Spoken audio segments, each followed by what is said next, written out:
detailed tutorial po ng pag-optimize ng LinkedIn profile, please. Sure. So first, you need to determine why are you creating your LinkedIn profile. And if your reason is dahil sa sinabi ko na gumawa kayo ng LinkedIn profile, kaya kayo gumawa ng LinkedIn profile, or someone ay nagsabi sa inyo na gumawa kayo ng profile, or if your reason is you're just curious about it, so maybe you have to rethink your reasons again. Because if you want to succeed in LinkedIn, you must first have a clear goal. So here is my LinkedIn profile. So sa header pa lang, naka-indicate na kung ano yung mga services na kaya mong i-provide. So dito, pwede nyo ilagay ko sa headline kung virtual assistant, copywriter, social media manager, ganun. And dito sa connections, connect kayo sa mga relevant connections.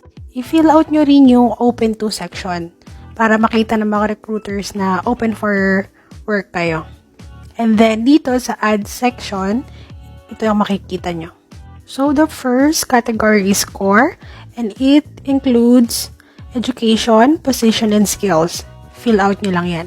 For the second category, it's recommended. Meron dyang featured. Add nyo lang yung licenses and certifications nyo, yung courses na tinake nyo, and yung add recommendation. And for the third category, the additional, yan, mga personal, ano lang naman yan eh. Yung publications, patents, projects, yung honors and awards nyo, test scores, languages na ini-imik nyo, and then yung mga organizations, kung may mga youth organizations kayong sinasalihan, and then the causes. More on ano yan, volunteer, and awards. So, dito naman sa about, lagay nyo lang dyan yung about yourself, your skill summary, ganun. Explain nyo lang in detail. And then dito sa featured, lagay nyo lang yung mga portfolio nyo. So, to optimize your LinkedIn profile, you just need to fill out yung mga sections na binanggit ko kanina. Lahat yon. Kasi parang pinapresent mo na rin yung sarili mo dun eh. And then, what skills and services can you provide?